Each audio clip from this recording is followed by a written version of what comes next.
Wali Kota Bandung Odet M. Daniel meninggal dunia pada 10 Desember 2021 sebelum menjalankan ibadah sholat Jumat. Odet dinyatakan tidak ada respon dan meninggal pada pukul 11.55 waktu Indonesia Barat setelah menjalankan sholat sunat. Saat tiba di UGD, kondisi nadi Odet sudah tidak terabah dan pupil matanya melebar, lazimnya ciri orang meninggal. Tim medis dari RS Muhammadiyah Bandung melakukan berbagai upaya, termasuk melakukan resusitasi jantung paru. Saat ini, serangan jantung tak hanya menyerang orang tua, namun generasi muda juga rentan mengidap serangan jantung. Salah satunya yang terjadi pada artis Hana Kirana yang meninggal akibat gagal jantung di usia 18 tahun. Kondisi Hana menurun drastis usai menjalani syuting seminggu sebelum meninggal dan kerap merasa sakit pada bagian dada. Serangan jantung juga terjadi pada artis Ashraf Sinclair dan berujung pada kematian. Ashraf diduga kelelahan usai berolahraga dan mengalami serangan jantung. Jika serangan terjadi, penderita diharapkan dapat segera istirahat, minum obat jantung, serta hubungi layanan darurat atau orang sekitar agar segera diberikan pertolongan medis. Selanjutnya, untuk mendapatkan jantung yang sehat, penderita disarankan rutin berolahraga. Di antaranya senam jantung, bersepeda, serta mengatur pola makan dan hidup sehat. Tim Liputan, Berita 1. Ya, pemirsa, serangan jantung mendadak dapat menyerang siapa saja tanpa pandang bulu. Salah satunya yang terjadi kepada Wali Kota Bandung, Odet M. Daniel, yang meninggal kemarin. Ia meninggal saat akan menjadi khatib salat Jumat di Kota Bandung. Penderita jantung diimbau untuk rutin berolahraga, mengatur pola makan, dan hidup sehat. Selanjutnya, bagaimana mengenali gejala serangan jantung sejak dini dan mencegah agar serangan tidak berujung anfal. Untuk mengetahui hal itu, telah bergabung bersama kami dokter spesialis jantung dan pembuluh darah MRCC Siloam Hospital Semanggi Olivia Handayani dan juru masak sekaligus penyintas penyakit jantung Haryo Pramu. Selamat siang, Dokter Olivia, Mas Haryo. Selamat siang. Kabar baik ya, Dokter, Mas Aryo? Alhamdulillah. Alhamdulillah sehat-sehat semua ya. Nah, ini penyakit soal serangan jantung sudah sering kita dengar, namun mungkin masih banyak dari masyarakat yang belum begitu paham atau mungkin abai terhadap bagaimana pencegahannya dan juga ciri-cirinya. Saya ingin tanyakan ke Dokter Olivia dulu. Dokter, ini bagaimana sih mengenali serangan jantung sejak dini, termasuk bagi mereka yang masih berusia muda? Ya, jadi memang sekarang lagi gencar-gencarnya ya untuk kita tuh sebaiknya untuk waspada bagaimana bisa sampai terjadi serangan jantung. Jadi ada baiknya kalau kita mengenali jantung kita sedini mungkin. Seperti yang kita tahu, tak kenal maka tak sayang. Nah, terus kalau dari kita mengenali jantung kita, kita bisa menyayangi jantung kita seperti apa. Gejala yang paling sering yang dirasakan, yang paling sering saya rasa semua orang juga sudah mengetahuinya, paling sering itu adalah nyeri dada di sebelah kiri, terutama di sebelah kiri, kadang di bagian tengah. Kemudian nyeri tersebut bisa timbulnya mendadak, bisa timbulnya karena aktivitas, kemudian rasanya seperti tertindih beban yang berat, kadang terasa panas, bisa menjalar ke punggung, lengan, maupun leher. Kadang bisa disertai dengan rasa mual seperti masuk angin, keringat dingin, dan lain sebagainya. Nah, kadang-kadang itu bisa membaik sendiri dengan istirahat. Kadang membutuhkan obat untuk supaya dia bisa membaik. Itu yang sangat tipikal, sangat untuk gejala bila terjadi serangan jantung. Baik, nah dari ciri-ciri yang tadi itu sepertinya banyak juga ciri-ciri tersebut yang mungkin kita pikir ini bukan penyakit jantung, biasa saja dan sembuh sendiri. Justru harus kita perhatikan ya tanda-tanda tadi itu sebaiknya segera memeriksakan ke dokter jika merasakan gejala serupa. Nah, ini saya ingin tanyakan ke Mas Haryo. Mas Haryo, kalau saya tidak salah ini pada September lalu sudah memasang ring jantung ya Mas Haryo. Bisa diceritakan mungkin bagaimana apa yang dirasakan ketika mengalami serangan jantung dan juga saat ini untuk proses recovery-nya seperti apa? Oke, jadi saya itu diseksi aorta kronik Debake tipe A Stanford. Jadi adalah kerusakan pembuluh darah besar saya dan jantung saya prima, sehat. Karena saya ini seorang atlet dulu tinju, kemudian freeletics, jadi olahraganya keras. Nah, yang membuat saya terkena serangan diseksi aorta itu adalah pecahnya pembuluh darah besar yang dari jantung menuju ke seluruh organ itu disebabkan oleh darah tinggi yang terabaikan. Darah tinggi yang terabaikan. Jadi saya juga baru tahu ternyata ukuran dunia, ukuran seluruh manusia, umat manusia di dunia ini, kalau sudah tekanan darahnya 140/90, artinya dia sudah lampu merah, dia sudah dikategorikan darah tinggi. Nah, ketika darah tinggi itu tidak dapat disembuhkan, tapi bisa di-maintain, bisa dijaga. Nah, saya adalah tipe orang yang tidak tahu bahaya darah tinggi dan tidak tahu efek buruk dari darah tinggi. Karena darah tinggi itu adalah silent killer ya. Jadi dulu saya orang yang abai, darah tinggi, saya berolahraga sehingga berolahraga sangat keras sehingga pembuluh darah aorta saya itu pecah. Nah, kemudian saya menjalani 2 tahun kemudian ya, saya menjalani prosedur bental. Nanti tanya ke dokter apa itu bental, kemudian penggantian katup jantung saya dengan logam dan juga rumahnya. Jadi ring, bukan ring, tapi seperti kalau jendela itu ada kusennya. Jadi aorta saya itu ada sebuah seperti dudukan yang tersambung kepada si ring tadi. Lalu saya menjalani prosedur bental. Jadi ada 3 prosedur. Nah, itu tidak harus jantung itu saya serangan diseksi aorta itu tidak harus ada orangnya sakit atau lemah. Justru saya itu sangat sportif sekali. Saya sangat sportsman ya. Dulu sangat olahraga keras. Kemudian ya terkena diseksi aorta, DeBakey tipe A, Stanford. Nah itu nama penyakitnya. Begitu. Baik, ini saya ingin tanyakan ke Dr. Olivia. Nah, tadi kalau menurut Mas Haryo, jantungnya prima dan yang bermasalah adalah aortanya. Dan kalau melihat dari gaya hidup Mas Haryo juga yang sebelumnya sangat aktif berolahraga, artinya apakah tidak menjamin dokter bahwa aktifnya gaya hidup kita, rajin berolahraga ini bisa terhindar dari penyakit yang menyerang jantung? Ya, jadi diseksi aorta sendiri yang Pak Haryo alami itu memang tipe khusus dari serangan jantung. Dia beda dengan, jadi jantung kita itu mempunyai struktur yang bisa menyembuhkan kelainan. Pertama dari jantungnya sendiri, dan kedua dari pembuluh darah di sekitarnya. Pembuluh darah jantung yang biasanya tersumbat itu yang disebut penyakit jantung koroner. Sedangkan untuk pembuluh darah besar yang seperti yang Pak Haryo ceritakan itu jadi adanya kerobekan di dinding pembuluh darah jantung. Oleh karena itu sehingga terjadi namanya disebut dengan diseksi aorta. Nah, memang yang kita bisa lakukan adalah kita mencegah sebelum kita mengobati. Nah, dalam pencegahan ini terutama dengan gaya hidup sehat, terus kemudian dengan menjaga makanan, dan sebaiknya kita sudah dari awal itu untuk screening, untuk check up, cardiac check up untuk jantung kita, bagaimana iramanya, bagaimana strukturnya, apakah saya perlu treadmill, apakah saya perlu melakukan CT scan untuk jantung. Nah, itu ada baiknya kalau kita ketahui dari awal. Karena kalau kita tahu dari awal, kita bisa biasanya nanti dokter bisa prediksi kapan kita harus ulang pengecekannya, seperti itu mungkin. Ternyata ada berbagai macam ya pemicu serangan jantung. Kita akan bahas lebih lanjut lagi Dr. Olivia dan juga Mas Haryo. Pemirsa jangan kemana-mana, Lunch Talk akan segera kembali usai jeda.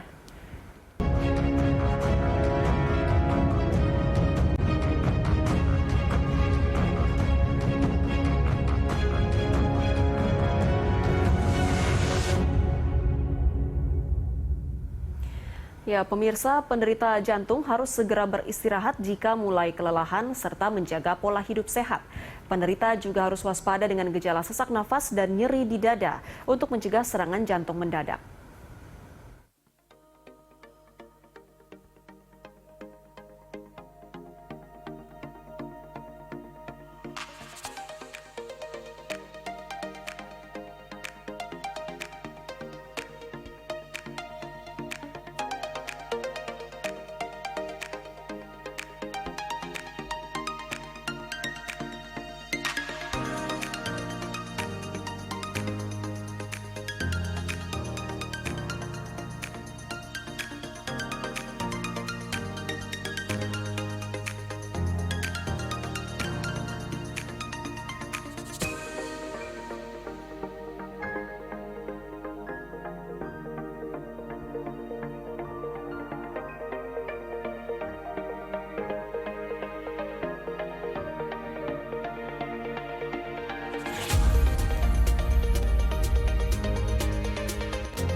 Ya, kita lanjutkan dialog kita masih bersama dengan Dr. Olivia dan juga Chef Haryo Pramu. Saya ke Chef Haryo dulu. Chef Haryo, ini kan beberapa bulan yang lalu sudah melakukan operasi diseksi aorta ya. Nah, mungkin bisa diceritakan ketika awal merasakan gejala serangan itu, adakah ciri-ciri atau gejala signifikan yang dirasakan atau justru saat itu merasa kondisi kesehatan tubuh normal saja namun tiba-tiba terkena serangan jantung? Silakan, Chef.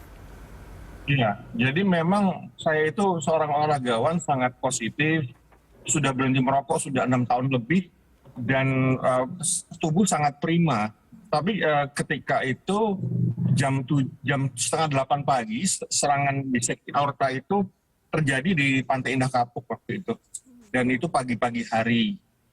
Tidak ada simptom, tidak ada gejala. Jadi benar-benar dari bugar hebat dan perkasa, tiba-tiba pembuluh darah saya pecah gitu karena aktivitas pagi. Nah itu rasanya tangan dan kaki saya seperti lepas ya. Kemudian saya dibawa ke emergency, tapi karena peralatannya tidak memadai, akhirnya didiagnosa terkilir atau saraf lah gitu ya. Saya bawa ke dokter saraf. Kemudian setelah saya ada tugas di Jogja, saya bikin restoran di sana. Di sana saya tidak kuat dan ambruk. Akhirnya saya dibawa ke rumah sakit di Surabaya. Dan di sana didiagnosa saya terkena diseksi aorta kronik DeBakey tipe A Stanford. Kemudian baru dirujuk ke Rumah Sakit Jantung Harapan Kita. Jadi proses diseksi aorta saya sobek itu pembuluh darah besar saya itu lapisan dalam. Jadi diseksi aorta itu ada 3 lapis. Dan lapisan pertama luar, tengah, dan dalamnya. Sobek itu adalah bagian dalamnya. Dan di pucuk paling atas karena disebut tipe A atau ascending. Nah gitu, jadi tidak ada gejala atau sakit, justru bugar sekali. Jadi memang tekanan darah saya sangat tinggi, dan saya hajar olahraga gitu loh. Jadi tidak boleh itu ketika sudah punya harusnya ketika sudah menyadari ada tekanan darah 140/90 batasannya, maka kita harus segera konsul ke dokter untuk minta obat penurun darah tinggi, karena darah tinggi itu sendiri itu adalah silent killer, adalah pembunuh yang tidak permisi dulu, dia datang tiba-tiba. Nah, diseksi aorta ini disebabkan oleh abainya saya terhadap tekanan darah tinggi dan tidak tahu akibat meledak. Tidak meledak, pecah di dalam, dan itu menyebabkan saluran palsu. Saluran palsu tadi, darah yang seharusnya dipompa keluar, dia masuk lagi gitu ke dalam jantung, sehingga membuat jantung saya menjadi besar ukurannya, dan itu yang disebut dengan edema. Edema itu jantung saya mengandung banyak cairan, kemudian saya harus minum obat yang disebut furosemid atau lasik ya, membuang dengan kelebihan cairan itu dengan cara buang air kecil. Kemudian bagaimana saya survive selama 2 tahun sebelum operasi? Saya minum obat yang namanya Uperio 100 ya, itu obat bagus itu. Kemudian pada akhirnya Idul Adha tahun ini saya mencoba beraktivitas fisik dengan mengangkat kambing waktu itu, dan disitulah mulai drop terus sakit saya. Dan ketika saya dirawat di dokter Rumah Sakit Jantung Harapan Kita, ada dokter muda bilang, Pak Haryo, sebenarnya diseksi aorta atau penyakit jantung itu seperti progresif. Jadi memang ada saat Pak Haryo ini tidak merasakan apa-apa, bahkan sembuh rasanya, tapi sebenarnya penyakit jantung Anda itu sedang berjalan maju terus, progresif. Jadi pada satu titik nanti tubuh tidak akan bisa lagi menerima atau merespon pergerakan sakit jantung progresif. Jadi kalau dibilang agak terlambat, ya saya agak terlambat gitu ya. Tapi alhamdulillah saya masuknya tidak sampai kolaps gitu ya. Jadi saya masuk dalam keadaan sadar, ya. Mengeluh memang sakitnya itu seperti tenggelam, kemudian keringat dari leher ke kepala itu sangat berkeringat. Kemudian merasa kepanasan di dalam ruangan ber-AC walaupun AC-nya sudah pol banget gitu ya. Kemudian yang mengganggu sekali adalah tubuh saya itu menjadi edema, jadi gemuk air gitu. dan bentuknya nggak karuan lah ya. Oke, itu Nah, tadi kemudian ini naik tangga tuh udah nggak kuat, baru jalan 10 meter udah ngos-ngosan, dan kesadaran saya juga mulai terganggu. Artinya nalar saya juga sudah mulai terganggu gitu, karena diseksi aorta ini begitu sangat menyakitkan dan kejam sekali mengganggu aktivitas hidup saya gitu, sampai saya dalam tahap bingung waktu itu. Bingung itu dalam arti baik, Mas Aryo, ini artinya penyakit kita yang sudah harus menyerang. berhati-hati ya, karena memang serangan jantung itu datangnya tiba-tiba, bahkan ketika tubuh kita merasa sehat-sehat saja, normal saja. Nah, saya ingin tanyakan ke Dokter Betul. Olivia. Dokter, ini sebaiknya di usia berapa kita melakukan check up jantung seperti yang Anda jelaskan tadi, meskipun kita sebenarnya tidak merasakan gejala yang signifikan terkait dengan penyakit jantung itu? Ya, jadi ada baiknya untuk kita mengenali jantung kita kondisinya sedini mungkin. Terutama bila kita sudah ada faktor-faktor resiko, misalnya kita tahu kedua orang tua kita juga ada penyakit jantung, terus kemudian ada hipertensi, terus kita punya berat badan berlebih, terus kita suka makanan yang cepat saji atau makanan yang banyak mengandung lemak, dan ada baiknya itu kita udah mulai, karena statistik yang di dunia ini mengatakan bahwa penyakit jantung itu sekarang bergeser semakin muda.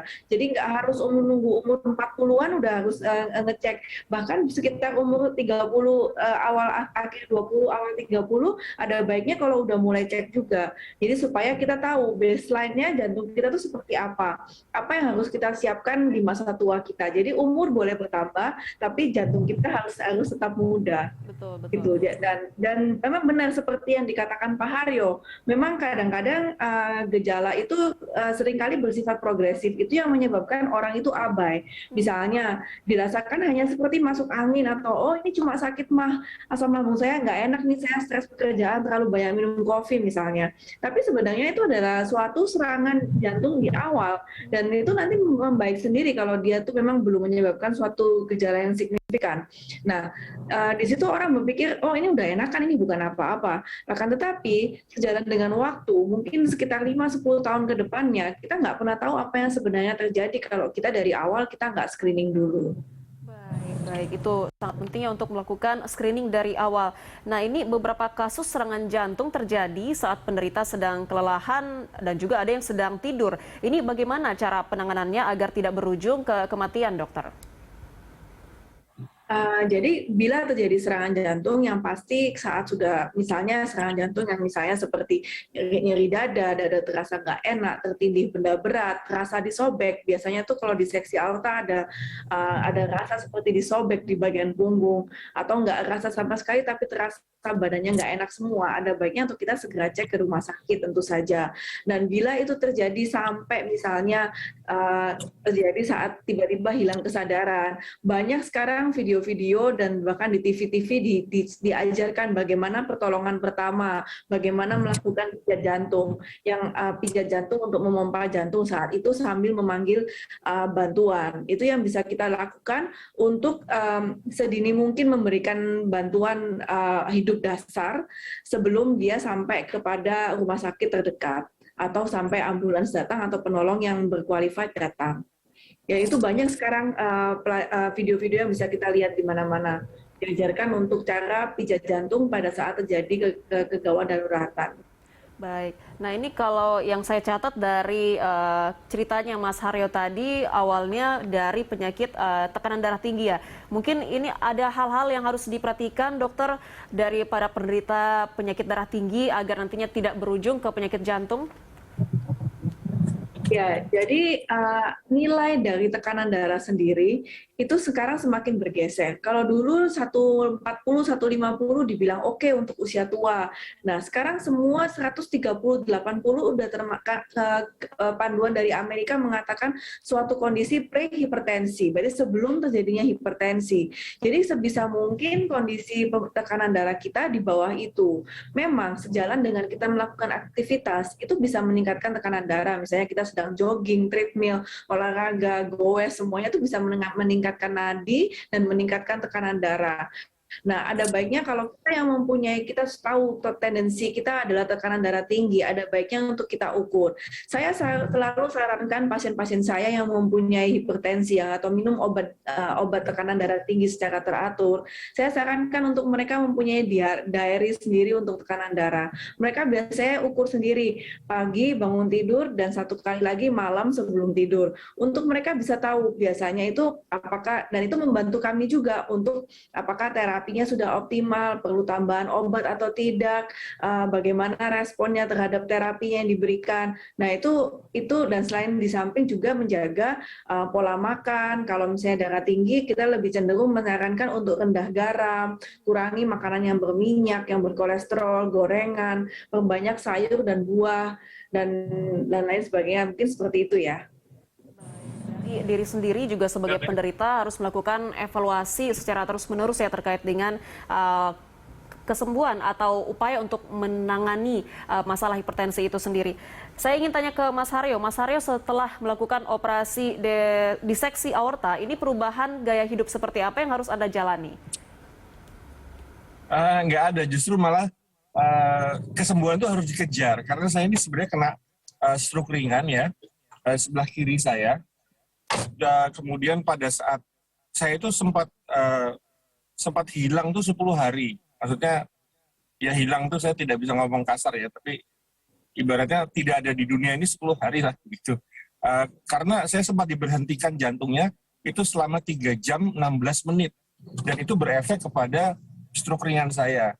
Kemudian saya harus mengejar kesembuhan. Jadi terapi itu kan 12 kali setelah pasca operasi ya, untuk belajar berjalan, untuk sepeda statis, kemudian belajar berjalan lagi dari 20 menit, kemudian 25 menit, 30 menit, dan harus setelah pulang dari rehabilitasi saya harus setiap hari, disarankan 5 hari seminggu, tapi ini lebih baik nggak apa-apa 7 hari gitu, setiap hari jalan setengah jam, jalan kaki dan pemanasan 10 menit ya, pemanasan 10 menit dulu, kemudian olahraga berupa jalan kaki konstan tidak berhenti selama 30 menit, itu dilakukan setiap hari. Jadi setelah sholat subuh saya selalu habis mengaji, terus kemudian nyambung ke olahraga pagi tadi, jalan kaki, saya ke pasar, saya ya tidak berlari tapi jalan kaki, dan kesembuhan itu harus dikejar. Terkait dengan stroke ringan saya juga, gerakan motoriknya itu harus diupayakan. Jadi nggak boleh kita manja mengusir rasa malas itu kan kadang-kadang pada saat di awal-awal adalah aduh jalan sebentar capek, dengkul lemes, akhirnya kita manja pakai kursi roda. Nah justru kursi roda itu harus dihindari sebisa mungkin oleh orang yang kena stroke ringan. Jadi motoriknya harus dilatih. Nah, kemudian kekuatan jantungnya juga dimonitor terus dengan terapi fisik kan. Jadi ada catatan, seperti Ibu Dokter bilang tadi, ada catatan pribadi dengan tekanan darah, kemudian pulsnya gitu ya.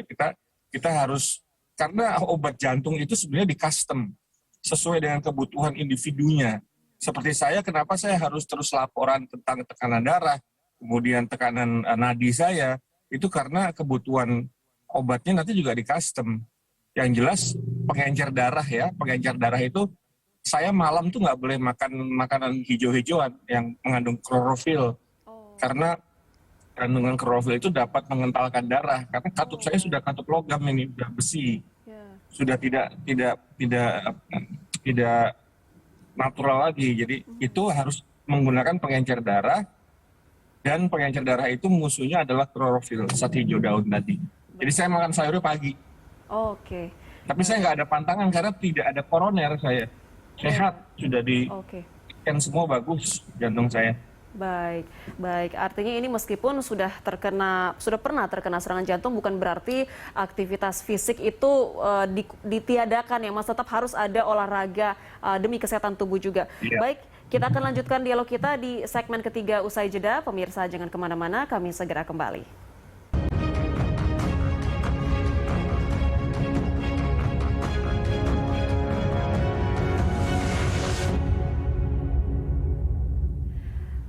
Terima kasih Anda masih bersama kami. Pemirsa, kita tiba di penghujung segmen dialog kita siang ini. Saya ingin ke Dr. Olivia dulu. Dr. Olivia, ini bagaimana langkah untuk menjaga kesehatan, terkhususnya bagi penderita setelah terkena serangan jantung ringan ataupun sudah melakukan operasi pemasangan ring jantung?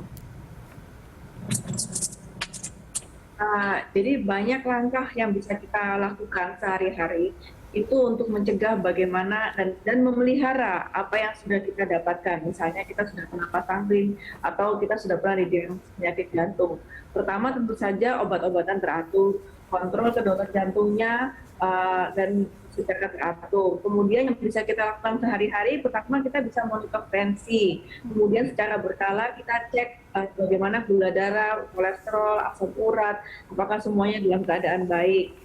Apakah biasanya dengan gula darah puasa, kemudian bagi pasien yang dengan ada kencing manis atau diabetes bisa ngecek juga HbA1c, apakah semua dalam kondisi normal. Kemudian check up jantung secara berkala, misalnya dengan EKG. Kemudian pada pasien-pasien yang sudah pasca serangan jantung biasanya ada treadmill rutin atau USG jantung atau ekokardiografi rutin juga bisa dilakukan, atau stress test. Kemudian olahraga secara teratur. Olahraga yang disarankan bukan yang terlalu berat-berat seperti gimana. Cukup dengan jalan 30 menit sehari seperti yang Pak Haryo katakan. Tempatkan waktu untuk jalan. 30 menit tetapi dilakukan setiap hari, non-stop, jalan santai.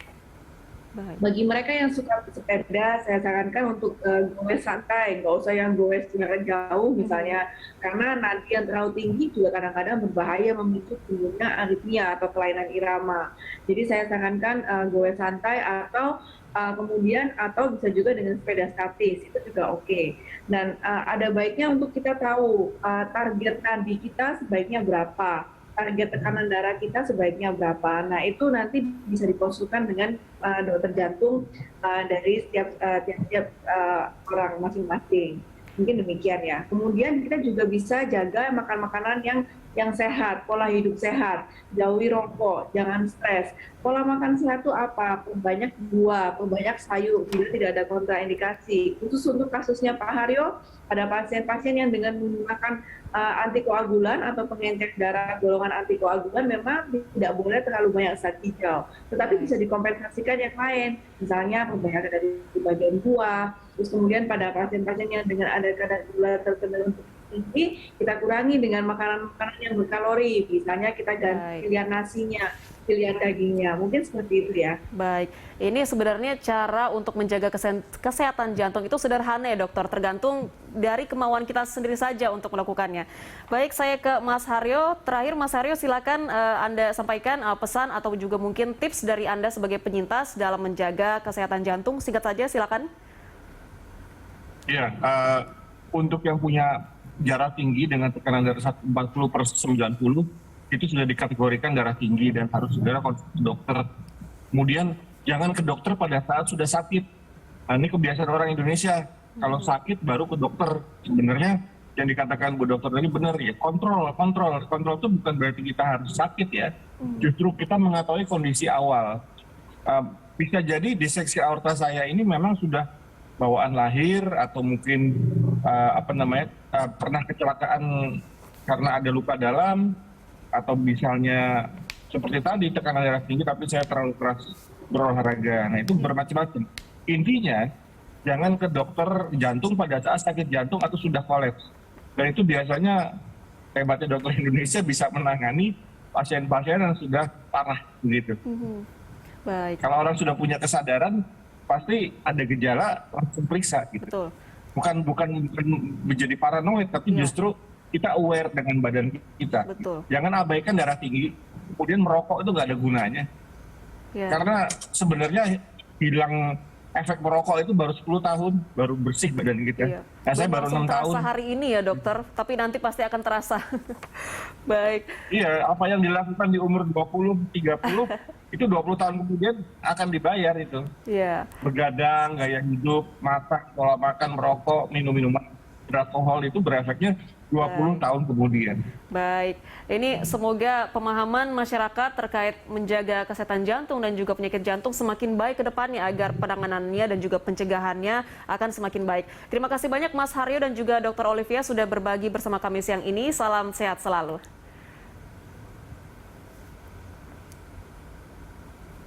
Ya pemirsa, jangan kemana-mana, Lunch Talk masih akan kembali usai jeda, tetaplah bersama kami.